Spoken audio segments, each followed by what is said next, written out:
vamos a dar comienzo. Muy buenas tardes a todas y a todos los que están conectados a este primer conversatorio de ASACH.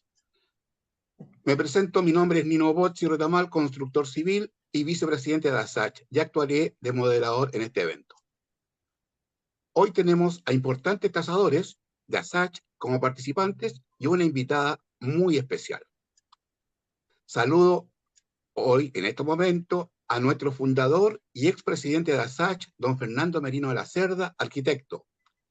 Hola, estimado Fernando. Gusto escucharte y verte, y que estés con nosotros y hayas aceptado nuestra invitación. Muchas A don Teodoro, gracias, Nino, y buenas tardes a todos. Espero poder participar de acuerdo a lo que me quieren pedir. No sé cuál es el esquema de este conversatorio. muy Primera bien, vez pues. que participo en un conversatorio. Antes eran clases o charlas, pero esto no sé cómo funciona. No solamente, Gracias. no te preocupes, que yo te voy a hacer algunas preguntas y que sé que tú me vas a poder responder por tu experiencia como tasador y como arquitecto. Así que no te preocupes, ¿ya? Y un agrado contacto contigo. Muchas gracias, Nino, y saludo a todos los asistentes. A don Teodoso Cayo Araya, ingeniero constructor, past president, miembro del directorio y presidente del próximo Congreso Panamericano de Evaluación a realizarse en el mes de noviembre en la hermosa ciudad de Puerto Varas. A don Muchas Arturo gracias. Reyes Jiménez, ingeniero, miembro del Tribunal de Ética de ASACH. Y a nuestra invitada especial, doña Paula Palominos Gajardo, constructor civil. Gusto de verte y escucharte, estimada Paola. Bien, el tema de hoy es valorización de bienes susceptibles de sufrir siniestros. Hoy tenemos varias causas recientes de incendios, como fueron los del 2 y 3 de febrero en la quinta región, ciudad de Viña del Mar, Quilpué y Villa Alemana. Y ahora en estos momentos estamos sufriendo los temporales en el país, también muy fuerte acá en esta zona, que es la quinta región. Ahí estamos viendo los resultados, ¿verdad?, de lo que han sido los incendios y los famosos socavones que siguen aumentando acá en el sector de Reñaca, Concón. También no debemos olvidar, como se están apreciando en esta fotografía, los sismos que siempre nos visitan. Por lo tanto, nosotros, los tasadores, debemos seguir perfeccionándonos en todos estos ambientes lamentables. Pero para eso estamos y aquí vamos a dar comienzo a este conversatorio. Para entrar en calor, estimado Fernando, ha sido sorteado para participar en la primera pregunta. ¿Qué nos puedes dar algún ejemplo de propiedades emblemáticas que hayan sufrido algún tipo de siniestro y que tú hayas valorizado, por ejemplo, incendios, terremotos? Bueno, primero quiero pensar un poco qué es lo que es un siniestro. Y de acuerdo a la definición que tengo, es una incidencia fortuita o impredecible que provoca un daño, en este caso nuestro, a un inmueble. También pueden ser cosas no inmuebles. Y que puede uno pedir una indemnización. Yo podría dar dos ejemplos que me ha tocado. Uno los voy a enunciar y después, si quieren, puedo entrar más en materia. Uno fue la casa de Tomás Moro, del presidente Salvador Allende. Y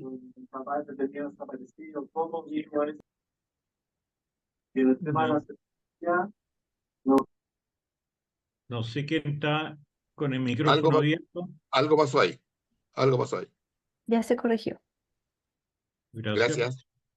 Bueno, la casa de Tomás Moro en Santiago, que está a una cuadra de Apoquindo, y que era para muchos una mansión que fue bombardeada por dos rockets de la aviación chilena en el 11 de septiembre del año 73.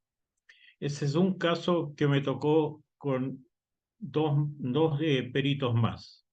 Y el otro caso que podría hacer, que es más contemporáneo y que yo creo que todos ustedes en alguna forma la conocen, es una parroquia que se llama La Asunción, que queda en Vicuña Maquena 69, es decir, a una cuadra de la Plaza Italia acá en Santiago, y que fue en un principio vandalizada y al año siguiente fue quemada. Y realmente hoy día es una muestra de la época del año 19 y 20, lo que sufrió esa parroquia. Son los dos casos que podría manifestar y que he participado con más daño, con más siniestrado, porque siempre en muchas propiedades pueden haber siniestros, pero son cosas menores y que para eso están generalmente los seguros inmobiliarios. Hasta ahí llego por ahora, conductor Nino o Andrea, no sé qué está conduciendo. No, Nino. yo estoy. Gracias. Vamos a volver un rato más contigo para seguir viendo en profundidad más lo que pasó en estas dos propiedades.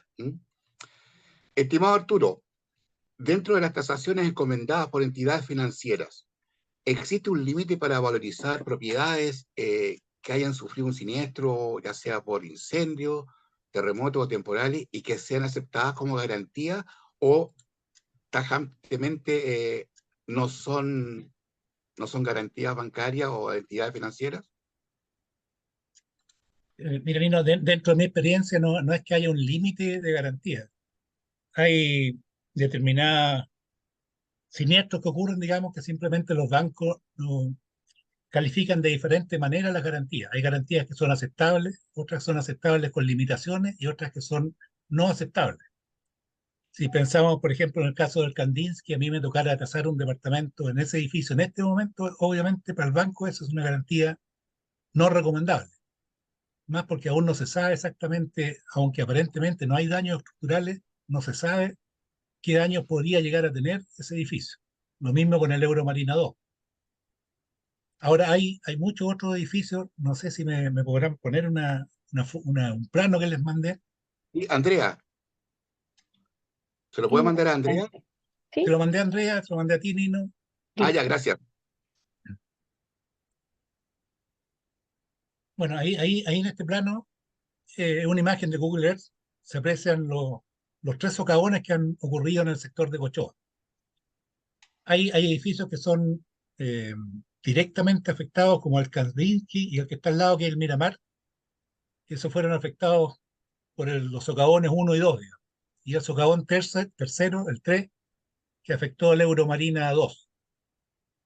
Esos tres edificios, indudablemente, que para efectos de una garantía bancaria son en este momento no recomendables. Yo en este momento estoy tasando dos departamentos que están en otros edificios que están en ese sector, no están directamente afectados, pero ya los bancos para los cuales estoy haciendo esta tasación me han pedido que los considere, me han solicitado que los considere como garantías emplazadas en zona de riesgo. Ya. Y eso, para efecto del banco, significa que son garantías aceptables con limitaciones y el valor, digamos, de liquidación que ocupa el banco para, en definitiva, negociar con el cliente que está pidiendo el crédito, lo castiga un 50%. Ah, es fuerte el castigo, Bastante fuerte. claro. Ya, pero en estos momentos, como decías bien tú, estos otros edificios que fueron afectados no es la parte estructural, sino que con estos socavones que están algunos sin energía eléctrica, están sin agua potable, están inhabitados. Eso en estos momentos hay que esperar qué va a pasar en el futuro cercano. En definitiva, a tener, como el caso que le mencionaba recién, se ha solicitado, digamos, a los arquitectos, a los ingenieros, los que hicieron la mecánica de suelo, que envíen los informes correspondientes del estado que está el edificio post socavones. Ahora, en el caso del que tú mencionas, digamos, que son los edificios realmente afectados, estos edificios están afectados, pero no en la parte estructural, están afectados en lo que tú mencionas, que están sin agua, sin luz, los han saqueado y tienen serios riesgos de sufrir algún siniestro que afecte la parte estructural, digamos. Si es Perfecto. que continúan, si es que no logran detener, digamos, esos socavones. Los socavones, bueno, desde niño yo viví en Concón.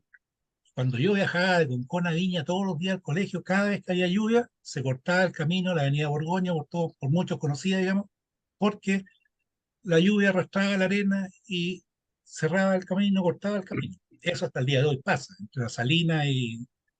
entre las Salinas y el estero Roñaca, todavía pasa habitualmente con temporales grandes, digamos.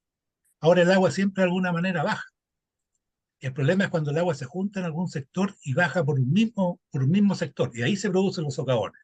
Entonces eso es lo que hay que tratar de evitar y evacuar las aguas de manera que no ocurran estas acumulaciones de agua que son en definitiva las que producen este tipo de siniestros. Creo que han sido los colectores fundamentalmente los que han provocado este tipo de siniestro, ¿verdad? Si no me equivoco. Han sido efectivamente las roturas de los colectores por Claro. donde ha salido el agua y ha socavado y se ha llevado la arena hacia abajo, digamos. Bueno, hay algunos especialistas que han dicho que uno puede construir en cualquier parte, ¿ya? Pero no recomendable las dunas. Ahora, como era antiguamente, las dunas de verdad era un campo maravilloso, pero empezaron las inmobiliarias a construir edificios y lo que nos interesa a nosotros es saber qué va a pasar en el corto tiempo con respecto a los edificios vecinos, a todos los que están en las ex dunas, llamémoslo ahora, en el campo dunar. Y respecto a eso mismo, Nino, hay diferentes tipos de construcción de edificios. Hay edificios que están emplazados inmediatamente en la avenida Borgoña y están eh, emplazados sobre la roca. Todas sus fundaciones están Correcto. directamente a la roca.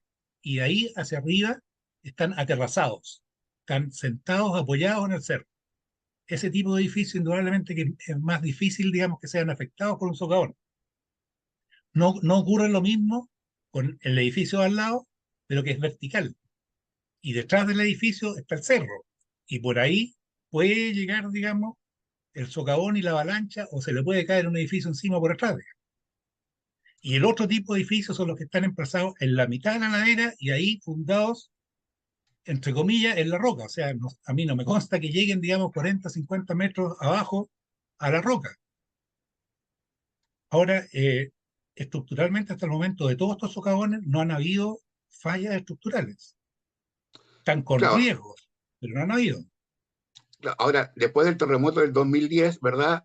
La normativa ha cambiado bastante y eso también nos deja como somos un país sísmico, ¿verdad? La normativa con respecto a la construcción de estos tipos de edificios en cualquier parte, ¿eh? No solamente en el campo de UNAR, es bastante bueno. Es decir, siempre se alaba a los ingenieros calculistas, ¿verdad? Y a las constructoras por tener este tipo de edificios que son bastante seguros. Pero como tú bien dices, en las dunas es complicado.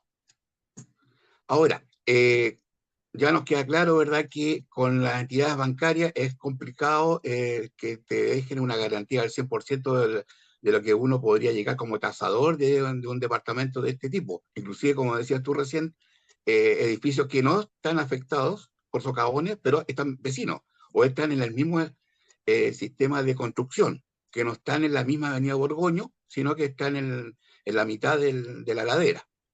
Así que, bien, pues, esperemos que esto se solucione, ojalá por toda la gente que ha invertido en este tipo de departamentos y que después empiecen las ventas en forma normal. ¿Tú has tenido alguna idea de si se están vendiendo por fruto, por recuperar la inversión?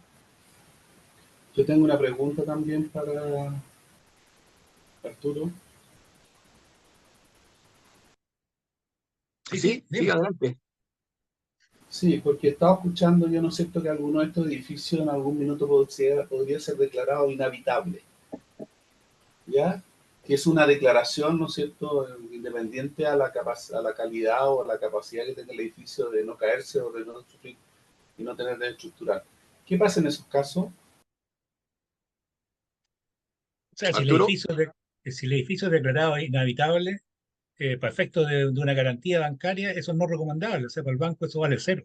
El banco no le va a prestar a un cliente aceptando como garantía esa propiedad, porque realmente si le ocurre un siniestro y se cae el edificio, el banco pierde la garantía. No, no, claro, pero pensemos que ese edificio no se va a caer por lo que decía, ¿no es cierto?, Nino, en el sentido de que lo más probable es que haya habido un buen cálculo estructural, ¿no es cierto?, siempre y cuando, obviamente, ¿no es cierto?, esto haya sido éticamente construido. Acuérdense el edificio de Concepción, ¿no es cierto?, que se cayó no debiendo haberse caído. Y si eso significa que si vuelve, no sé, pues si el decreto se saca, o sea, esta cosa va a estar fluctuando en una especie de limbo hasta que no se resuelva técnicamente qué va a pasar con esos edificios. No va a estar en un limbo, simplemente el banco no lo va a aceptar como garantía hasta que no se reparen todas las situaciones que llevaron al edificio a quedar en esas condiciones. Y una vez que se repare y existan, digamos, los informes técnicos que así ameriten o así digan que el edificio no está sujeto a algún riesgo, ahí efectivamente el banco va a cambiar su posición y yo como tasador cambiaría mi posición en el sentido de valorarlo de otra manera. Ahora, yo tuve una experiencia personal en el sentido de que al terremoto del 2010 yo vivía en un edificio que fue demolido. Mi dormitorio bajó 40 centímetros. Y me tocó, digamos, después, por cosas de la vida, del comité de administración, me pidieron que les tasara, les tasara, digamos, lo que quedaba de edificio. El edificio fue demolido. Y actualmente hay otro edificio en ese mismo lugar. Y efectivamente ahí lo que se valoró fue el terreno. Se hizo un método de valor residual para llegar a determinar cuál es el valor del terreno para desarrollar un nuevo proyecto inmobiliario con las nuevas condiciones del plan regulador que había en ese entonces. Y a eso obviamente se le restó el costo, digamos, de demoler el edificio, que no es menor. Ese edificio además, saliendo un poco del tema, pero ese edificio tenía los seguros que habitualmente tienen todos los edificios, más los seguros personales que tiene uno cuando compra un departamento o cuando lo compra a través de un crédito hipotecario. En que obviamente hay diferentes tipos de seguros y ocurrió, digamos, se hizo famoso el edificio porque, bueno, pagaron los seguros que eran comunitarios y se depositó toda esa plata del comité de administración digamos, en depósito a plazo en el Banco de Chile, que les da una tasa relativamente baja, pero segura. Y un copropietario se ofreció voluntariamente, digamos, a depositarlo en otro banco con una tasa de interés mayor. Y le pasaron la plata contra nada, la depositó, digamos, y todos los meses entregaba los saldos que iban quedando en ese depósito.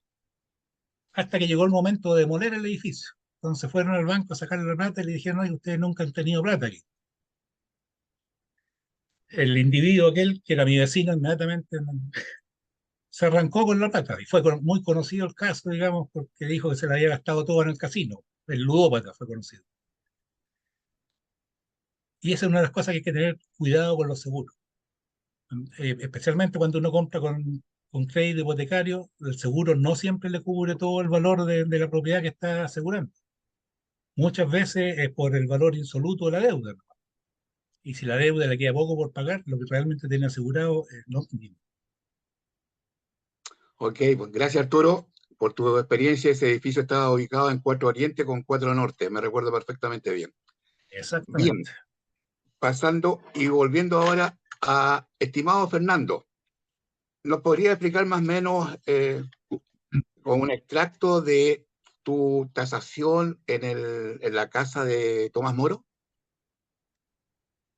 Bueno, Primero, esa casa de Tomás Moro era la casa del presidente Allende, y después del 11 de septiembre del año 73, son los militares los que toman posesión de esa casa.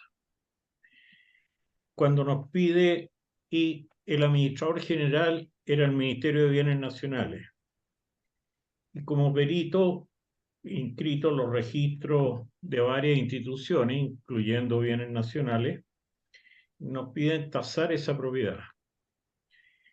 Y la sorpresa nuestra fue que no nos dejaron entrar a esa propiedad.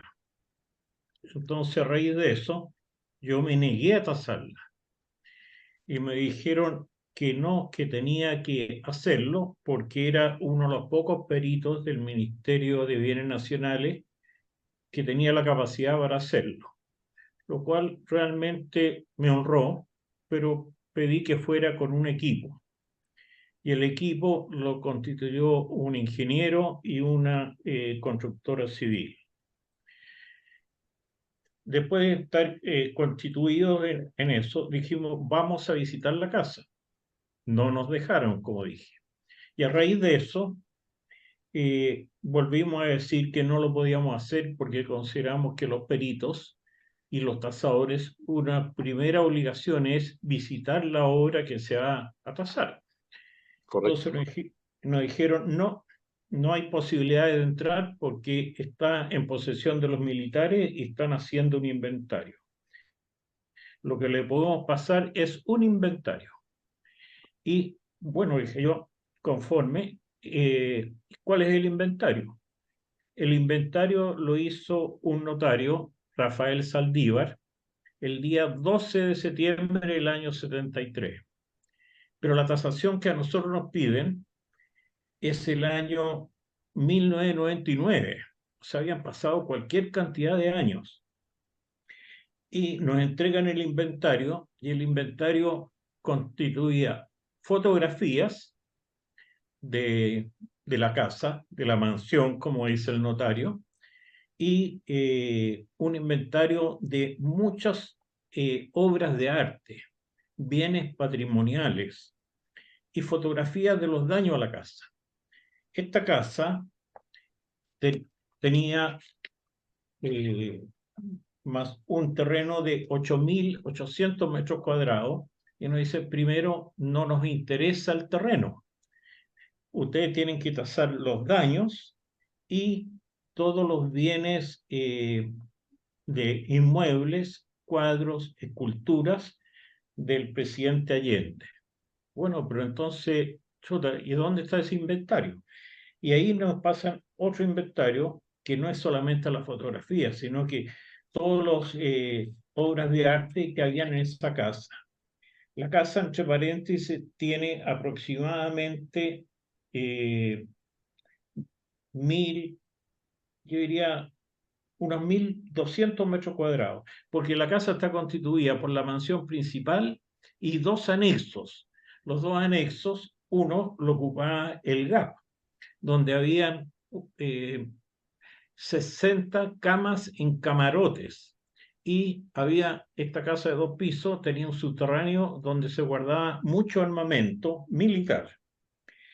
Bueno, la tasación del inventario se constituía con cuadros, menaje, alfombras y muchas esculturas. Ninguno de los tres profesionales somos expertos en cuadros, pinturas, menaje, muebles, alfombra ni esculturas. Además, dentro del inventario venía del segundo piso, donde cayó uno de los rockets, había una enfermería compuesta con una serie de elementos de salud, camillas, oxígeno, mascarillas, etc. Entonces nos creó un gran problema y empezamos a ver primero qué podemos tasar. Vimos por fotografía los daños que habían en el techo, en las ventanas, en los muros, porque los rockets, uno entró por el techo a la casa principal, los aviones atacaban de norponiente, o sea, y como son 8.000 metros cuadrados de terreno, la casa tiene un gran jardín, parque, piscina, etc. Entonces, a raíz de eso, entran los rockets y rompen la casa y pudimos establecer que la casa tenía esto más o menos 1.000 metros cuadrados, de los cuales por fotografía consideramos muy teóricamente los daños que habían la techumbre, que hubo que rehacerla entera, y los pisos, ventanas, etc. Las ventanas son con arco y muebles y puertas muy buenas, de muy buena calidad. Y eso lo pudimos valorar bien sin ningún problema los 3 profesionales del área de la construcción. Pero después nos tocaba el tema de las obras de arte. Y ahí yo tengo la oficina en Providencia, fui a la esquina de Providencia con Bucarest, donde hay un pequeño mall de anticuarios. Y empecé a recorrer los anticuarios mostrándoles el inventario.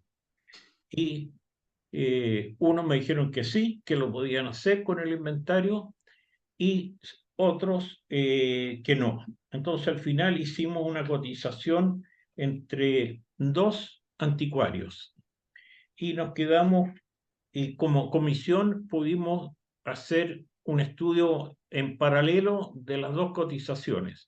Y en esas cotizaciones, la que más nos importó y le hicimos más caso fue del señor Ricardo Bindis. Y con eso hicimos una tasación que quiero mostrarles más o menos. Esto es lo que me queda de esa época del año 1999, en que ahí dice tasación según el inventario. El caso es bien especial porque esto había que entregárselo, la tasación, a la sucesión de el presidente Allende. ¿Y quién era la sucesión? Doña Hortensia Bussi, doña Isabel Allende, actual senadora, doña Carmen Paz Allende, y el ministro subsecretario de Guerra, que era Jorge Burgos, que ustedes lo deben recordar porque también sigue actuando en política. Esa tasación se entregó a bienes nacionales y posteriormente el dinero fue entregado a la familia del presidente Allende. Ahora, lo interesante es que dentro de la casa, cuando en las fotografías que nos entregaban, no estaban las obras de arte. Las obras de arte, unas se las llevaron al Poder Judicial, que estaba el almirante Merino, otras al Banco Central, otras a la Escuela Militar, y nosotros todo esto lo tuvimos que hacer muy teóricamente. Y en eso consistió esa tasación, que realmente es algo que uno dice como arquitecto, ingeniero, constructor, no me compete hacerla porque me faltan todos los elementos de apoyo. Pero a lo que voy es lo siguiente: no es solamente en esta tasación en que me he visto como perito en la necesidad de contratar a expertos. En este caso, los expertos fueron sustancialmente gente entendida en obras de arte. Perfecto. Y eso es lo que hay que hacer siempre, Fernando. Gracias por tu consejo también. He vivido ese tipo de situaciones y que he tenido que contratar hasta un ingeniero comercial en un peritaje judicial en Viña del Mar. Así que, y también hay algunos integrantes de algunos ministerios que no les gusta que uno valorice el lucro cesante. Pero a mí me ha ido bien en 2 casos, así que hay que seguir adelante. Muchas gracias por tu ejemplo. Bueno, aquí no había lucro cesante. Claro. Lo que sí era un daño muy importante de una vivienda que era del presidente de la República y que hoy día es un hogar de ancianos. Y podría decirle que su valor actual es de más de 3.500 millones de pesos. Hoy día esa propiedad. Y debe tener algo así como 2.500 metros cuadrados construidos, porque tiene la casa principal y varios pabellones para esta casa de ancianos. Eso es. Fernando, te vamos a dejar comprometido porque me gustó bastante este tema y también queda pendiente lo de la iglesia, ¿ya? Así que por tiempo lo vamos a ver un poquito más adelante porque este no es el primer conversatorio, sino que ya se está preparando, la directiva ya está preparando por ahí el nuevo otro conversatorio para el mes de julio. La idea de este directorio es ir apoyando siempre a todos los tasadores para que cada día seamos más profesionales y tener todos los elementos y herramientas tecnológicas a la mano. Así que, Fernando, te agradezco nuevamente por tu valiosa intervención. Se me olvidó decirle una cosa que es bien importante en estas tasaciones. Cuéntame. Que tasamos el año 1999, entregamos el informe el año 2000, pero la valorización había que hacerla al año 1973, lo cual es otra dificultad, porque en construcción nosotros depreciamos, ¿verdad? Pero las obras de arte tienen otro manejo, y ahí se fue entonces el señor Bindis a los remates que habían a nivel mundial para valorizar esas obras en esos años.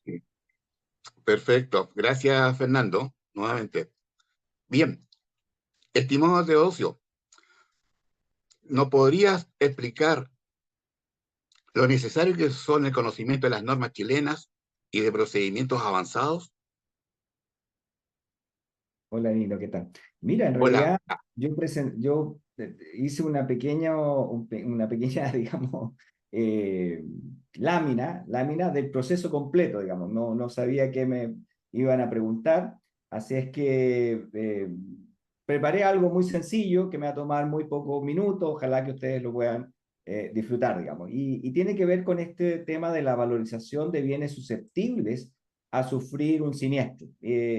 Y como tal es una visión muy general, ya no es algo directo, sino que es cómo, ¿no es cierto?, qué tipo de siniestro podemos estar nosotros como tasadores enfrentados, qué metodología podemos ocupar para poder enfrentarla. Y en ese sentido, este es un poco la temática que va a abordar esta pequeña presentación, digamos, que es un marco general, los bienes susceptibles, los tipos de seguros, las metodologías que existen, entre esas, ¿no es cierto?, que podemos hablar de la norma chilena, los criterios que debemos considerar y, por supuesto, metodología, digamos, y comentarios finales. En términos del marco conceptual, en realidad, y tal como lo decía muy bien Fernando, digamos, aquí nosotros es un suceso, digamos, que se produce por el daño o pérdida material, ¿no es cierto?, que de acuerdo a la RAE se dice considerable y que por supuesto, digamos, se relaciona con un accidente, se relaciona con una catástrofe, se relaciona con distintos tipos de impacto material o inmaterial, ¿no? Como por ejemplo el lucro cesante, ¿no es cierto?, daño emergente, son otros conceptos que están asociados. Algunas veces incluso, digamos, estamos hablando de tragedias importantes, ruinas, edificios que se pueden venir abajo, todo lo que tiene que ver, ¿no es cierto?, con el naufragio de embarcaciones, todo lo que tiene que ver, ¿no es cierto?, con los socavones, como recién se veía, o por ejemplo, en el caso de los incendios. Es decir, en realidad, cuando estamos hablando de un siniestro, estamos hablando de un conjunto de actos, situaciones que afectan a distintos tipos de bienes. Y en ese sentido, también es importante señalar, digamos, bueno, de qué bienes estamos hablando, digamos, ¿ya? Y para eso, digamos, es bueno repasar que aquí tenemos que especializarnos, digamos. Los bienes pueden ser tangibles, intangibles, pueden ser de uso, que sería a lo mejor lo que más conocemos, digamos, pero también están los de no uso, ¿ya? Los de preservación, para decirlo de otra manera, o que pueden ser de carácter público o de carácter privado. Es decir, ahí tenemos varios conceptos en los cuales nosotros podemos enfocar primero a qué bienes, ¿no es cierto?, podrían tener o sufrir un siniestro. Y si vamos a la clasificación solo de impuestos internos, por ejemplo, que es una clasificación que está hecha por destino, bueno, están los agrícolas, están los de comercio, los forestales, las bodegas de almacenaje, la minería, la salud, En realidad es un conjunto muy grande de bienes en los cuales cada uno de nosotros nos podemos especializar, sobre todo si estamos hablando, ¿no es cierto?, de temas de seguro. Imagínense una industria. Una industria no es igual a la otra, de acuerdo a la capacidad productiva que tiene, de acuerdo a lo que se está protegiendo. No necesariamente se va a proteger, por ejemplo, solo la infraestructura o la superestructura. A lo mejor también vamos a proteger las máquinas, los vehículos, los equipos. Entonces, hay que considerar, digamos, que en el tema de siniestro, digamos, y sobre todo en los temas de seguro, hay varios elementos que tenemos que considerar. Ahora, ¿qué tipo de seguro podemos estar viendo? En algunos casos, por supuesto, hay seguros muy simples, digamos, que tienen que ver con los seguros de vida, ¿no es cierto?, los con ahorro, pero a nosotros los que más nos interesa son los relacionados a nuestra actividad. Por ejemplo, el que se dedica a tasar vehículos, máquinas, equipos, tendrá relación con un vehículo motorizado. Aquellos que nos dedicamos a los bienes raíces, ¿no es cierto?, probablemente vamos a estar más focalizados a ver los seguros, ¿no es cierto?, que tienen que ver relacionados con los créditos hipotecarios, los de incendios, los de terremotos. Por lo tanto, hay varios tipos de seguros en las cuales nosotros podemos enfocarnos y hay normas, digamos, hay clasificadoras incluso que permiten estandarizar incluso a las compañías de seguro y le dan todo el marco legal sobre el cual pueden ellas trabajar. Es importante aquí meterse a lo que era la antigua Superintendencia de Valor y Seguro, hoy día la CMF, y por lo tanto descubrir a través de la documentación que está disponible, todas las áreas en las cuales uno se puede preparar. De hecho, hay tasadores, digamos, que incluso pertenecen al SACH, que han dado los cursos para convertirse, ¿no es cierto?, en liquidadores de seguro y por lo tanto se especializan en ello. ¿Ya? Dan una prueba, finalmente primero pasan por un diplomado y después dan una prueba y por lo tanto son liquidadores de seguro. En términos metodológicos, bueno, hay varias cosas que considerar. La mayoría, ¿no es cierto?, por ejemplo, a nivel, como nos comentaba don Arturo Reyes, la mayoría, ¿no es cierto?, están asociados a una tasación hipotecaria y por lo tanto, básicamente el valor del seguro ahí es el valor de la tasación, ¿no es cierto?, menos el terreno, ¿ya? Y en algunos, dependiendo del banco, algunas consideraciones del 70%, el 80%, el 90% de ese valor.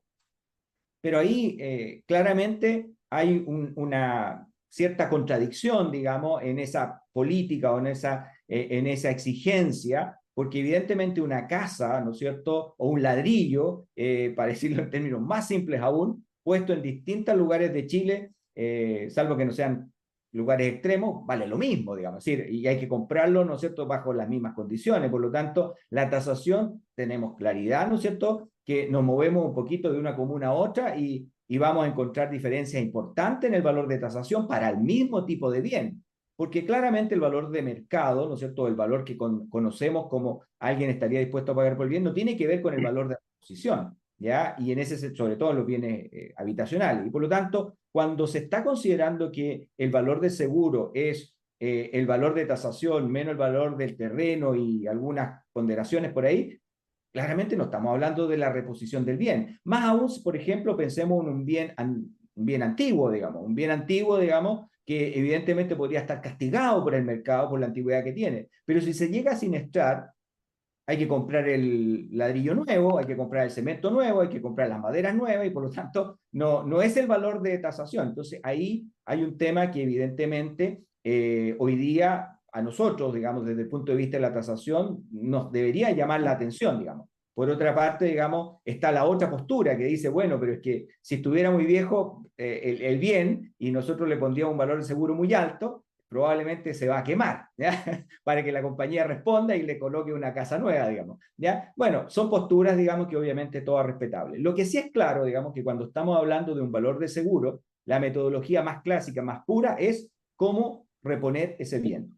Y ese bien se repone a estado nuevo. No es lo mismo que un auto, que yo puedo comprar un auto usado con una cierta cantidad de kilometraje y por lo tanto ahí la metodología del seguro evidentemente me puede comparar con bienes equivalentes, ¿ya? Un auto que tiene del año 2000, que tiene X cantidad de kilómetros, incluso puedo encontrar hasta del mismo color, digamos, ¿ya? Pero no es lo mismo con los bienes raíces y ahí obviamente hay una distorsión en términos del valor al que estamos accediendo. En términos metodológicos, obviamente cuando tenemos un bien en construcción, hay un presupuesto, hay una hay una actividad que se está desarrollando y que no tiene nada que ver con el mercado. Es decir, yo puedo estar abajo en las fundaciones aún y eso no tiene probablemente un valor de mercado tan claro, pero sí tiene un costo asociado y por lo tanto lo puedo asegurar y puedo saber cuánto es lo que vale eso del punto de vista del seguro. Lo mismo pasa con los bienes nuevos. Hay una modificación y lo mismo pasa con los bienes usados, donde hay una depreciación que lamentablemente hoy día se considera, ya, aunque tengo que reparar los bienes nuevos.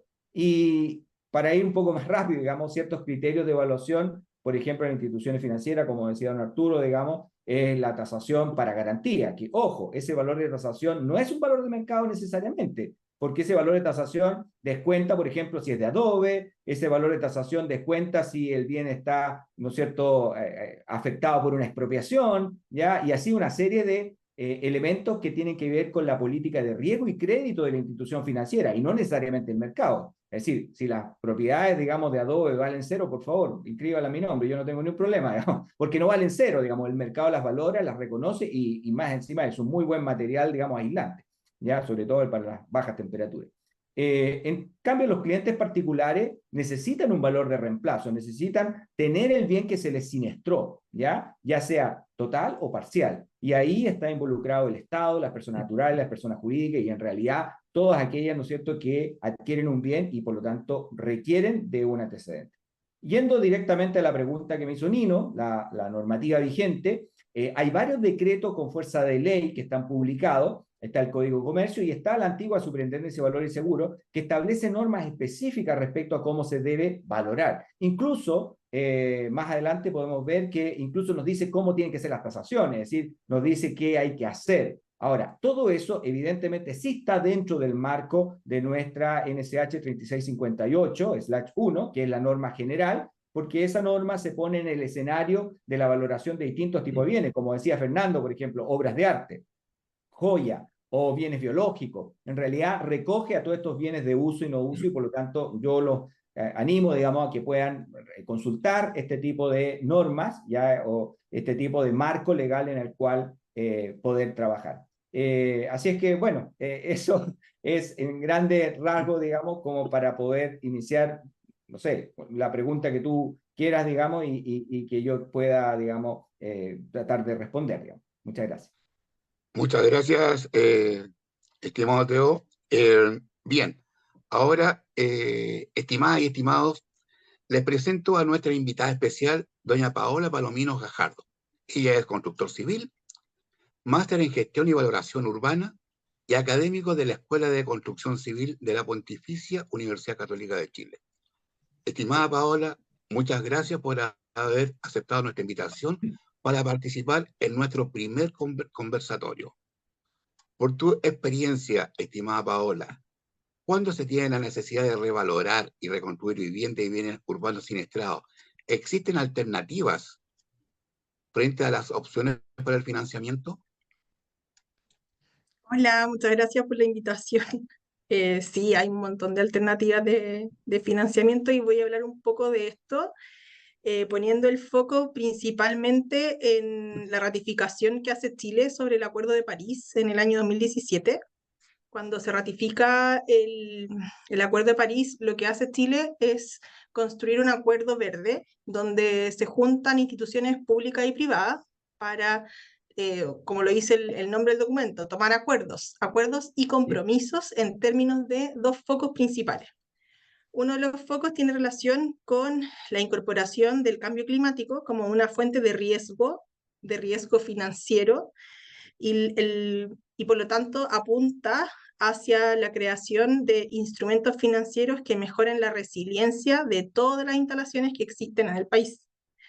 El segundo foco de este acuerdo verde es tratar de incentivar la generación de instrumentos financieros verdes, ¿ya? Por lo tanto, cada vez que pensemos en algún tipo de reconstrucción de obras de infraestructura, de obras residenciales, siempre tenemos que considerar que hay que trabajar ya desde el punto de vista de reducir los riesgos a partir de la llegada del cambio climático y mejorar la resiliencia, por supuesto. Entonces, desde este punto de vista, hay experiencias en Europa, por ejemplo, En Europa, después de la ratificación del Acuerdo de París, lo que se hizo fue desarrollar, en la Unión Europea, establecer la Comisión Europea. La Comisión Europea comenzó a hacer un llamado a expertos de alto nivel en temas de finanzas sostenibles y se trabajó con la producción de instrumentos verdes que permitan el financiamiento de varios mecanismos, ¿ya? Europa además tiene una componente muy importante en términos de consumo energético en el parque residencial.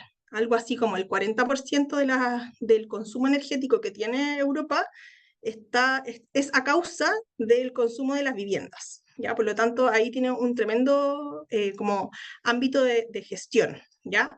Cuando ponen este foco, se hace un mecanismo a través de los documentos que se llaman directivas, que son emitidos por la Comisión Europea.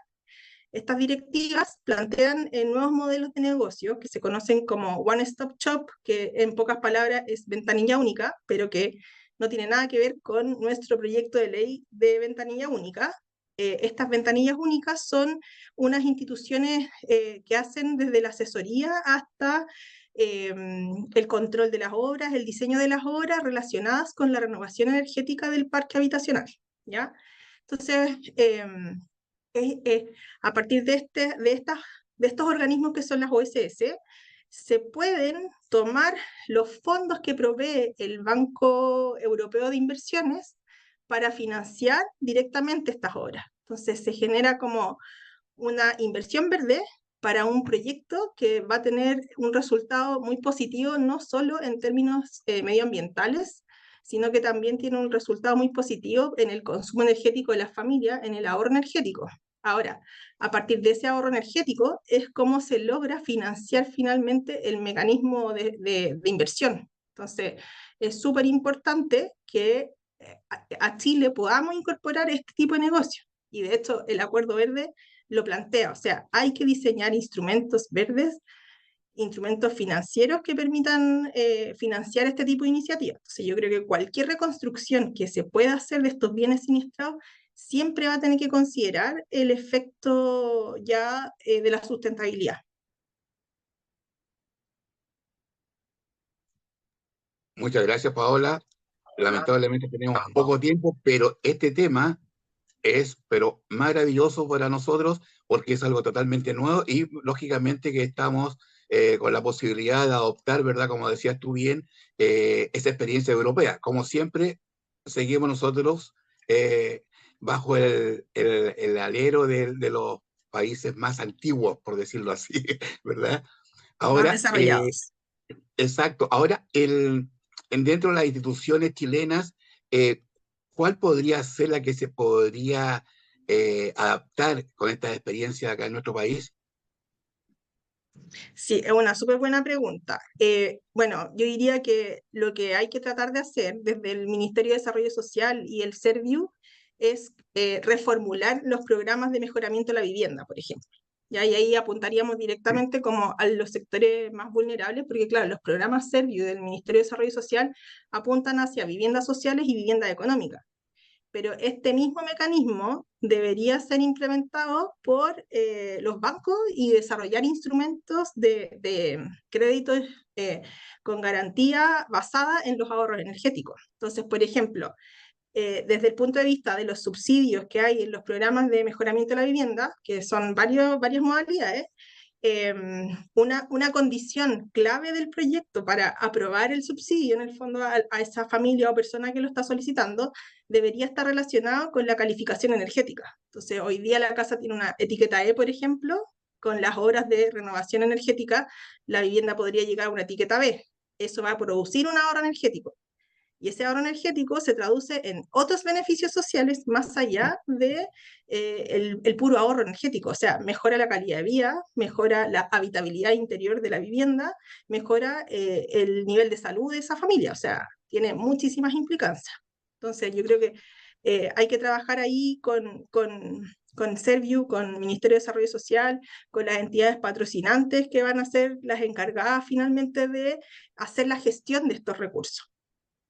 Entonces, por todo lo que tú has explicado, Paola, ¿es posible que los bancos o entidades financieras también puedan acceder a créditos hipotecarios preferenciales, pero no solamente a viviendas sociales, sino que a viviendas de un mayor valor, pero siempre que cumplan con todo esto que has explicado tú. Exactamente, porque en el fondo está demostrado que el ahorro energético es lo que finalmente permite pagar el crédito asociado a esa mejora de renovación energética. Perfecto. Muchas gracias por tu apoyo en este tema tan importante y tan nuevo y novedoso, al menos para mí. No sé mis otros colegas. Gracias, Paola. Perfecto. Fernando, algo que haya quedado en el tintero por la parte tuya, que quieras reafirmar. Nino, hay también dos manos levantadas, de Juan Carlos y José Reyes, por si acaso. Ah, ya, perfecto. ¿Juan Carlos fue primero o José Reyes? Fui yo. Ya. Después José. Oye, yo, mira, estoy medio perdido porque yo estaba, hay algo aquí que tiene que ver un poco con lo que a mí me interesa mucho, que tiene que ver con el título del conversatorio, ¿ya? Valorización, ¿no es cierto?, de bienes susceptibles de sufrir siniestro. ¿Por qué me interesa mucho a mí? Porque como yo soy forestal, ¿no es cierto?, he estado trabajando en el tema de cómo se debe evitar. A ver, el tema de los siniestros que Valparaíso, que tocó al principio, ¿no?, el primer expositor, no me acuerdo quién fue. Arturo. Perdón, Arturo creo que fue. No, Fernando Merino. Fernando Merino. ¿Ya? De hecho, ¿no es cierto?, es para mí hoy día un tema fundamental. Ya de hecho, ¿no es cierto?, ¿qué es lo que ocurre? Algo interesante que ocurre en el incendio de Valparaíso es que hay una población que no se quema. ¿Ya? Y esto es porque previamente, ¿no es cierto?, hizo estudios de riesgo de la zona e hizo acciones. Entonces, yo estaba trabajando en ese tema y uno de los elementos, ¿no es cierto?, que implica hoy día tener un condominio en la zona de Valparaíso o en cualquier zona del país que esté rodeado de bosques o áreas que puedan ser susceptibles de incendio, ¿no es cierto?, son áreas de riesgo. Entonces, me imagino que hoy día, por ejemplo, si a mí me toca, a algunos de ustedes les tocara tasar una casa que está en un condominio, que está cerca de un bosque, la pregunta es, bueno, ¿ese riesgo está siendo considerado o no dentro de la valorización o la tasación de un condominio, una casa o un edificio? Así como también el señor Merino decía, oye, ¿está considerado el tema del riesgo de trabajar con una casa, ¿no es cierto?, o un edificio en una zona dunar? O, ¿no es cierto?, en zona de inundación de maremoto, por ejemplo, que yo viví en el maremoto de Constitución. Entonces, ese tipo de cosas yo creo que son elementos que hay que empezar hoy día como tasadores, ¿no es cierto?, a integrar. Y hay algo que me gustó mucho que dijo quien tasó el tema de Tomás Moro, y es que de alguna manera él necesitó, ¿no es cierto?, de un equipo de peritos de diferentes capacidades, ¿ya? Y por eso el tema para mí importante, ¿no es cierto?, pensando que yo trabajo en el tema de valorización de forestal, pero se me está abriendo mucho el tema de valorización o de evaluación de riesgo sobre condominio. Y aquí creo que hay un tema súper interesante que de alguna manera también podríamos conversar en algún minuto. De hecho, yo me ofrezco a hacer no sé, ojalá una conversación o un detalle un poquito más avanzado, ¿no es cierto? Yo no sé si puedo mostrar una diapositiva en este minuto. ¿Tengo esa posibilidad? Sí, ¿cómo no? Sí, lógico, sí. Voy a compartir una lámina, ¿ya?, que tengo, ¿ya?, un poco para mostrar un trabajo que estamos proponiendo, donde está el condominio de mi hija. No sé si ven la pantalla. Sí. ¿Aló? ¿La pueden ver? Perfecto. Sí, está Ya. perfecto. Ya. Este es el condominio donde vive mi hija. Por esto estamos trabajando, ¿no es cierto?, de manera de proyecto piloto, ¿no es cierto? Y ustedes pueden ver ahí, ¿cierto?, que el condominio, ¿no es cierto?, dadas las razones de los incendios que hubieron, ¿no es cierto?, se preocuparon y me preguntaron a mí, ¿qué cosas hay para saber, ¿no es cierto?, el riesgo de incendio que hay en la zona? Ustedes pueden ver aquí a mano derecha, ¿no es cierto?, este es el mapa de la CONAF, del mapa de riesgo de la zona. Yo no sé cuántos ustedes manejan este tipo de información, por ejemplo. ¿Ya? Son información que es pública, ¿ya?, que permite, ¿no es cierto?, de alguna manera acceder a saber. Y si yo miro, ¿no es cierto?, aquí está el condominio de mi hija, fíjense lo que está pasando.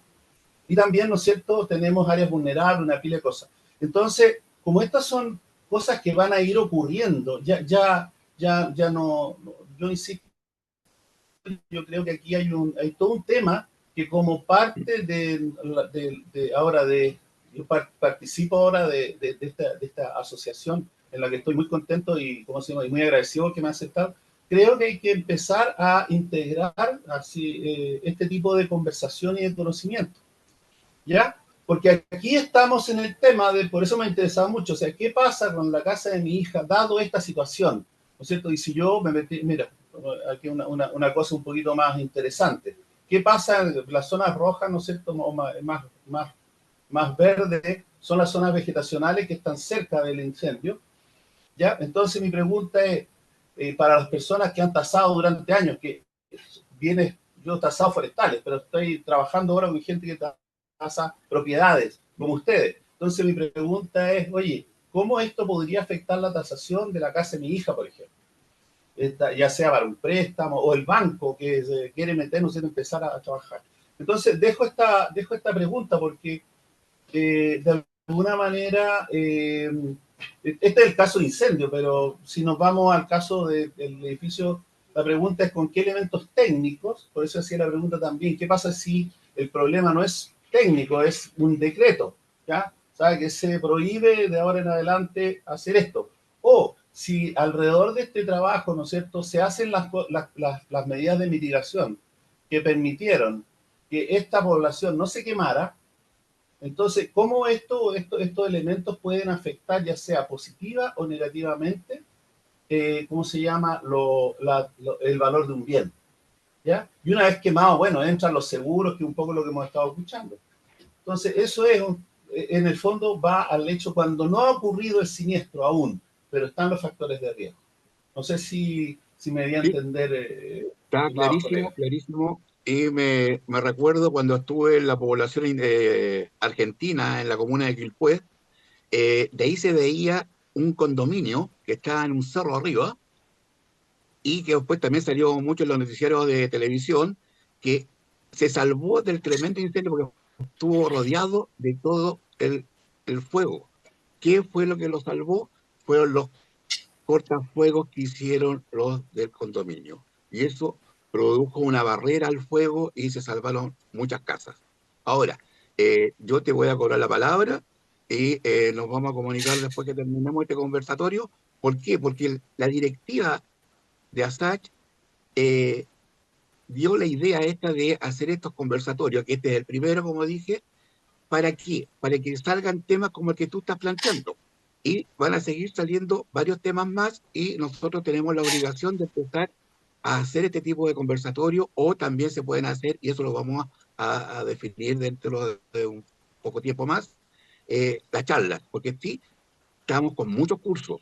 Tenemos cursos los lunes, miércoles y viernes, que son los cursos pre-congreso, como dije al principio, que tenemos un congreso en el mes de noviembre, el 7 y 8 en la ciudad de Puerto Varas, y también tenemos otros cursos que hacemos nosotros mismos, los martes y los jueves, que tenemos son los días que tenemos libres. Y de repente, lamentablemente, ahí, de repente tenemos que barajar bien con los profesores, ¿verdad? ¿Cómo lo hacemos para que tengamos la posibilidad de que no se junten cursos el mismo día? Ahora, cuando termine este conversatorio, por favor, me llamas por teléfono. Y ahora dejo la palabra que por ahí estaba Reyes, José José Alfredo Reyes. Reyes, Sí, ¿verdad? muy, No, el otro Reyes. gracias. Sí, mi primo está por ahí, pero voy a hablar yo ahora. Eh, Mira, de partida, muchas gracias porque realmente los temas han sido realmente interesantes y además, inclusive con el tema que trató Fernando, inclusive hasta medio histórico, diría yo. Histórico total.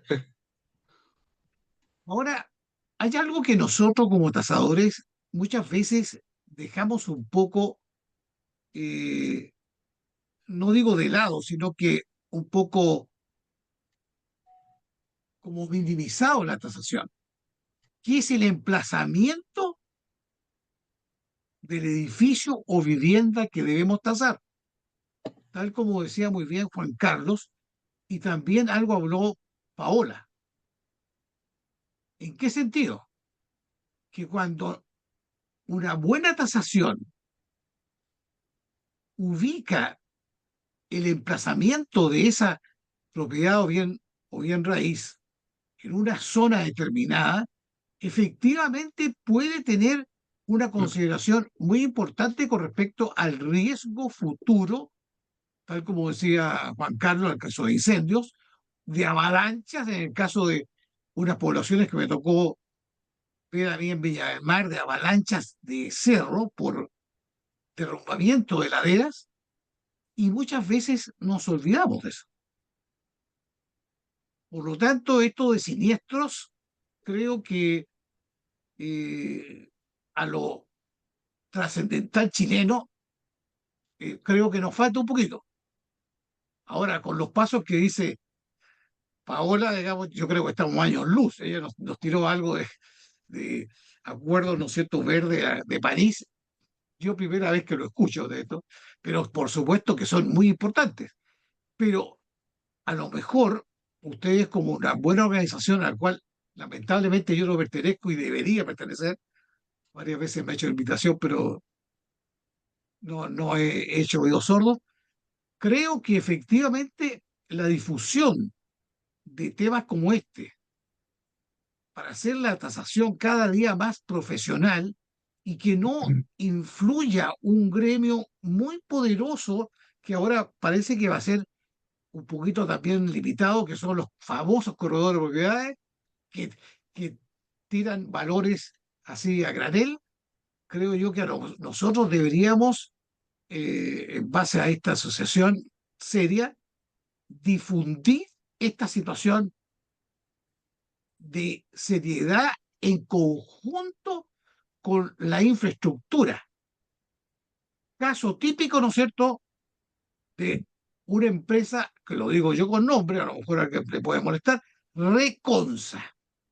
Reconsa urbanizó de mala forma el sector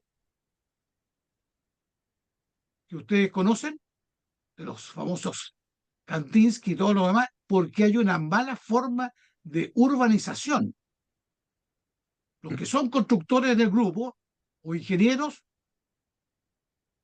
creo que van a estar de acuerdo conmigo. No puedes colocar tú tubería de excesivo peso sin refuerzo base en un sustrato de dura o arenoso. Y de ahí partió el problema. Entonces, nosotros no somos como tasadores, a lo mejor podríamos decir, oye, esta zona es riesgosa, por lo tanto, de partida, ustedes invirtieron, pero las condiciones morfológicas del terreno donde está, hay que castigar. Esa es una opinión y muchas gracias por la invitación. José Alfredo, te agradezco tu intervención y para que quedes tranquilo y nuevamente te invitamos a participar en ASACH, pero no solamente en estos conversatorios, sino que también como socio, porque hay un montón de garantías y hay un perfeccionamiento permanente. Eso es lo que siempre se ha dicho, que nosotros nos preocupamos. Yo pertenezco a ASACH, es decir, he participado en ASACH desde el año 2000 como alumno. Y después del 2015, cuando cambiaron los estatutos, pudimos ingresar todos los profesionales que no éramos arquitectos, éramos ingenieros civiles, constructores civiles, ingenieros agrónomos, forestales, etc. Pero la idea, te vuelvo a repetir, José Alfredo, la idea nuestra, y ha sido siempre permanente de todas las directivas anteriores, y esta, de tener una cantidad de herramientas, ya sea tecnológica o también como experiencia, como lo que hemos visto hoy día, de tasadores que han tasado de todo, hasta este tipo ¿cómo se llama?, de construcciones como fue la casa de Tomás Moro. Y queda pendiente ahí con Fernando en otra, no sé si lo vamos a hacer como charla, ¿verdad? La de la iglesia y tantas otras cosas también que hay que valorizar. Ahora, nosotros estamos capacitados para tasar cualquier inmueble, cualquier inmueble. Y también en estos momentos, vuelvo a repetir, ASACH está preocupado de que los tasadores sean todos profesionales. Por ahí han salido muchas voces, ¿verdad?, de que para ser tasador tenemos que tener estudios universitarios. estoy totalmente de acuerdo. ¿Por qué? Porque tenemos que tener conocimientos básicos. Y tú tocaste el tema de los corredores de propiedad, que yo los conozco, trabajo con ellos, les doy las pautas porque también les entrego algunas herramientas, pero no para que sean tasadores profesionales, es imposible. Pero respeto mucho a los corredores de propiedades porque es una labor que también nosotros cooperamos con ellos. Ellos nos llaman a nosotros para tasar las propiedades que ellos están vendiendo, ¿verdad? Así que nosotros tenemos que en estos momentos actuar con tasaciones que nos piden nuestros clientes, ya sea en el edificio Kandinsky, ya sea en los edificios aledaños, ya sean edificios terremoteados como el edificio Acapulco, puedo nombrar varios edificios que fueron recuperados y están sanitos, estructuralmente están sanos. Pero cuando uno los veía, estaban quebrados, se veían ¿cómo se llaman los pilares? El fierro, se veía el fierro. Y eso tú lo sabes muy bien, José Alfredo, que es de acá de la zona. Así que nosotros, lamentablemente, en estos momentos, no podemos interferir en cosas que no lo podemos hacer, sino que tenemos que tasar lo que está. Lamentablemente, estamos expuestos a fuertes temporales, estamos listos, este invierno ya nos sigue cayendo agua, pero también estamos preparados para los terremotos, estamos preparados para los incendios. Para eso tenemos que seguir nosotros, seguir estudiando, y con todas estas intervenciones de mis invitados, digo mis invitados, porque yo estoy en representación del directorio hoy día, y vuelvo a repetir, tener y entregar todas las herramientas posibles para que los tasadores de ASACH, los socios de ASACH, sean muy profesionales y que seamos una diferencia con otros oficios. Estimado José Alfredo, un placer haberte escuchado, haberte visto. Así que ahora, Fernando, ¿algo que agregar de tu intervención? Sí, me gustaría un tema que tuviéramos presente los profesionales. Existe una ley, que es la ley de la calidad de la construcción, que es bien importante tenerla presente cuando tenemos que tasar. La ley esta, que es del año 96, estipula los vicios que puede tener un proyecto, y de ahí ya empieza una valorización que hay que tener en consideración. También los vicios de la construcción, las responsabilidades que tiene todos los proyectistas y las responsabilidades que tienen los constructores y todos los profesionales que siguen esa ley. Nos indica, y se lo recuerdo al alguno, las estructuras tienen una garantía de 10 años. Las construcciones no estructurales e instalaciones tienen una garantía de 5 años en que los profesionales tienen que responder. Y las terminaciones, una garantía que tenemos de 3 años que debemos responder. Ahora, me gustó mucho lo que dijo Juan Carlos, en el sentido de que los profesionales tasadores, yo siempre le he dicho a los alumnos que un buen tasador es un buen investigador. Y tenemos siempre, por lo menos aquí en la oficina nuestra, el compromiso de tener otros profesionales que nos ayuden. En este informe que les iba a dar, que no sé si va a haber tiempo, que hicimos de la iglesia que fue vandalizada, quemada y saqueada en Santiago, cerca de la Plaza Italia, ahí consultamos a muchos profesionales. No sé si el tiempo, Nino, para hablar de eso, o lo dejamos por otro día. Lamentablemente, tú sabes que el tiempo para nosotros es oro, y así que no, te dejamos, pero totalmente comprometido para seguir con ese caso de la iglesia. Fernando. Pero sí quería que piensen que no solamente hay un valor de daño emergente, sino que también tenemos que tener presente los daños de lucro cesante y los daños morales. En esa iglesia, incluso la vimos bajo el punto de vista de la rentabilidad y el daño moral que se le causó a toda la comunidad. Todo eso lo valorizamos. Entonces es muy complejo y malo trabajar solo. Juan Carlos, siempre tenemos que trabajar acompañado de agrónomos, forestales, ingenieros, oye, hasta los anticuarios que han estado muy cerca de nuestra oficina. Gracias. Gracias, Fernando. ¿Alguien levantó la mano por ahí? Juan Carlos. Estaba, ¿te parece antes Luis Alberto? Arturo Reyes también parece que. Sí. Que yo quería hacer una acotación cortita nomás respecto ¿Ya? a que... Sí, por favor, que nos quedan pocos minutos. Sí, para no seguir, pero también tengo que retirarme. Sí, me quiero, en el fondo, estar muy de acuerdo en las palabras de Fernando, y creo que lo que hay que hacer precisamente es ir trabajando en que esta organización, ¿no es cierto?, pueda o sea, generar estos espacios para que distintas, no solo el arquitecto, ¿ya? Yo tengo alta experiencia con qué es lo que estoy viendo. Yo miro el territorio. Soy forestal, pero en realidad hoy día, cuando tú hablas, ¿quién hablaba del lugar, ¿cierto?, de donde está emplazado? Estamos hablando que hoy día el territorio es tremendamente importante y hay que empezar a mirarlo como tal. Y dentro de las tasaciones, yo creo que el territorio empieza a tomar una tremenda relevancia. Hoy día se están vendiendo parcelas en el sur a precios que son extremadamente grandes y que van a valer cero más adelante. Cero. Y están siendo diseñadas por empresas de urbanistas, con arquitectos de grandes renombres y que van a valer cero. Entonces mi pregunta es, oye, como tasadores, esto tenemos que ser capaces de mirarlo y cuando vayamos a ver una parcela, ¿no es cierto?, muy linda en la zona, no sé, del lago Ranco, y la pregunta es, oye, ¿no estarán comprando no estarán incluso estafando a estas personas que están comprando estas parcelas?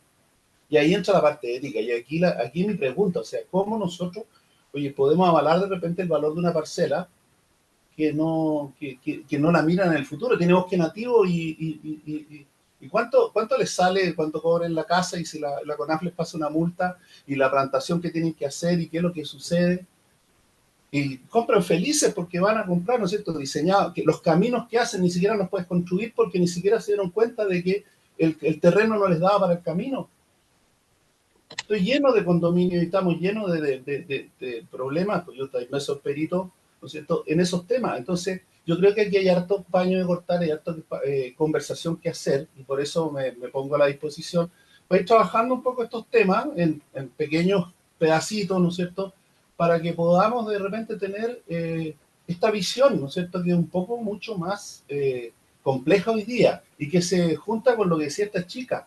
O sea, estamos hoy día con un tema que viene, ¿cierto? No es solo el cambio climático, sino que, oye, una persona que se compró una parcela aquí en la ¿cómo se llama? En urbanización, aquí en Laguna Aculeo, no puede construir su casa. La pregunta es, ¿qué está haciendo para construir su casa? Y además, ¿cuánta plata? ¿Y qué va a hacer? ¿Y cuánto le salió más para poder hacer cosas? Y si no puede construir su casa, es plata perdida. ¿Y quién le va a comprar la parcela con lo que pagó? ¿Me entiendes?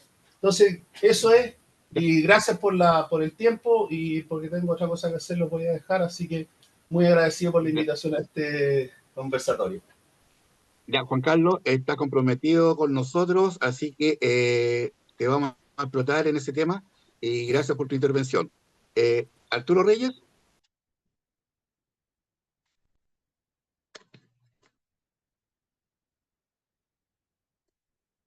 Arturo Reyes. Está Luis Alberto esperando bastante rato antes. Ya, ok, gracias. Luis Alberto. Hola, buenas noches, ¿cómo están? Hola, Luis Alberto, gusto verte.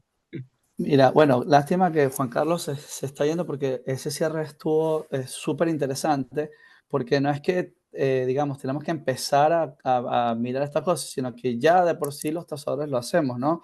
Y yo quería como nada más acotar un par de antecedentes, uno de apenas el año pasado, donde hay algo que se llama tasar digamos, lo que está susceptible a riesgo, que es la influencia, y el impacto, que es cuando después que pase el siniestro, ¿me entiendes?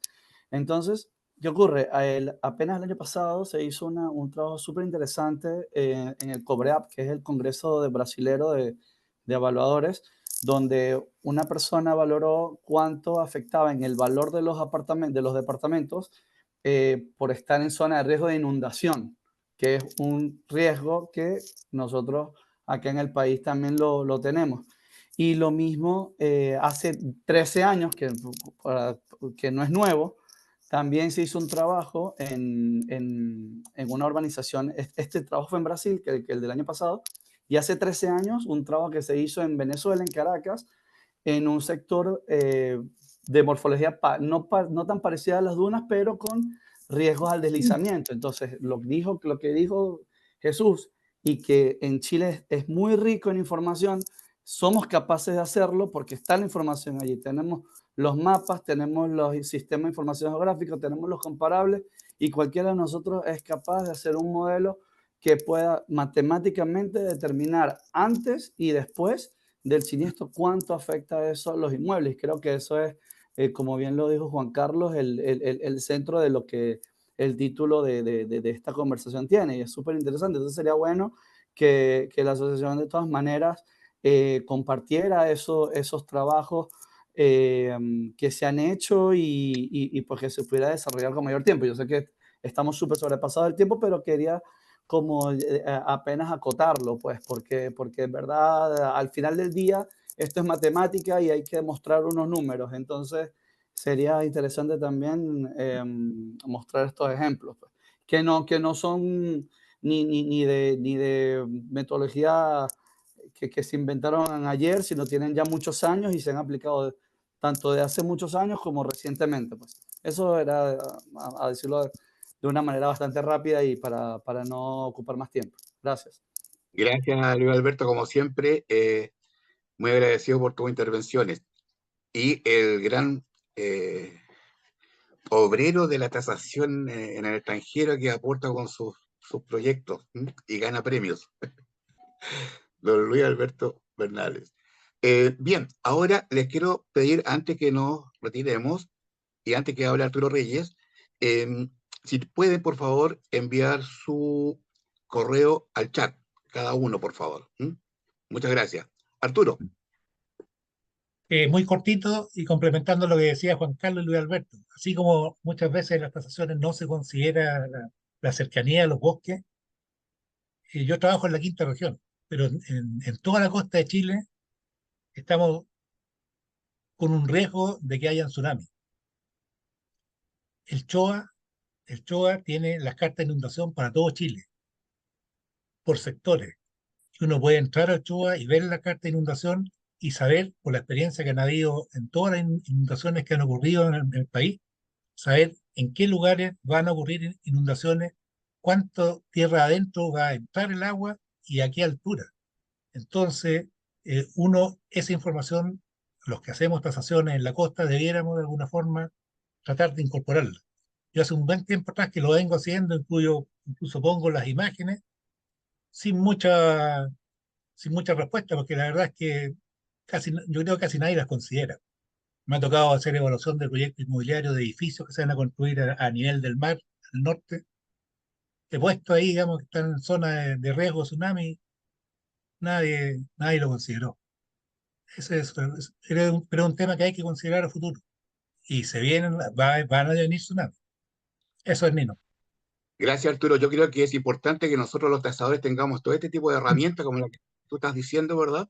Y la forma de ingresar a obtener esa información. Ahora, nosotros en nuestros informes hacemos esa entrega y nos liberamos de responsabilidad. Ahora, que el cliente o la inmobiliaria o quien sea no lo toma en cuenta, pero nosotros lo hicimos. Dijimos, esto es un sector complicado, ya sea para inundaciones, tsunami, etcétera, etcétera. Gracias, Arturo. Bien, ya estamos recibiendo los correos electrónicos de los participantes, así que primero tengo que agradecer a nuestra estimada Paola por su intervención muy importante, así que Paola, vamos a seguir persiguiéndote para que nos sigas ayudando en este tipo de conversatorios o charlas. Como siempre, Fernando, muchas gracias por tus aportes. Arturo Reyes y Teodosio. La directiva de ASACH les agradece su importante participación en este primer conversatorio. Aprovecho nuevamente la oportunidad para reiterar y comunicar que ya se está preparando el segundo conversatorio para el mes de julio. Seguiremos en el camino del perfeccionamiento profesional en el área de las valorizaciones y esa es la tarea de nuestra actual directiva y vamos a seguir adelante en esta meta. Muy buenas tardes a todas y todos y gracias por participar. Ha sido un agrado. Muy buenas tardes.